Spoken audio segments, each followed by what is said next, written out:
In today's video, I'm going to teach you how to allow guest access in Microsoft Teams. If you need clients, vendors, or anyone outside your organization to join a meeting without signing in, you can enable guest access directly from the meeting options. We'll walk through the process from start to finish, and I'll share a few tips to make sure everything runs smoothly. First, open Microsoft Teams in your browser or desktop app and create a new meeting. You can do this from the calendar view by selecting New Meeting and filling in the basics, like the title, date, and time. You don't need to finalize the attendees right now. The key is simply to create the meeting so the meeting options panel appears. Once the meeting is set up, you'll see a pane or settings area on the right side of the screen. This is where you'll control who can join and how they join. Next, look for the setting labeled Who Can Bypass the Lobby. The lobby is a waiting area that holds participants until you or another presenter admits them. By default, many organizations restrict bypassing the lobby to people in your organization or invited participants.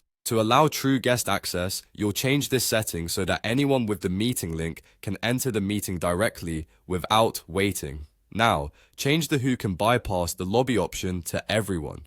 This tells Teams to admit all participants with the link, including those who aren't signed in to a Microsoft account. With this enabled, people can click the meeting link, choose to join on the web or in the app, type a display name, and enter as guests. This is ideal for quick external calls or large public-facing sessions where you don't want to manage the lobby manually. A few helpful notes as you do this. If you don't immediately see the meeting options on the right, open the meeting you just created and look for meeting options. It may appear as a link within the meeting details. Also, be mindful that setting bypass to everyone means anyone with the link can join directly, so share the link only with people you trust. For added control during the meeting, you can still manage participant permissions, mute attendees, and remove participants if needed. That's all there is to it. Create a meeting, find who can bypass the lobby, and set it to everyone.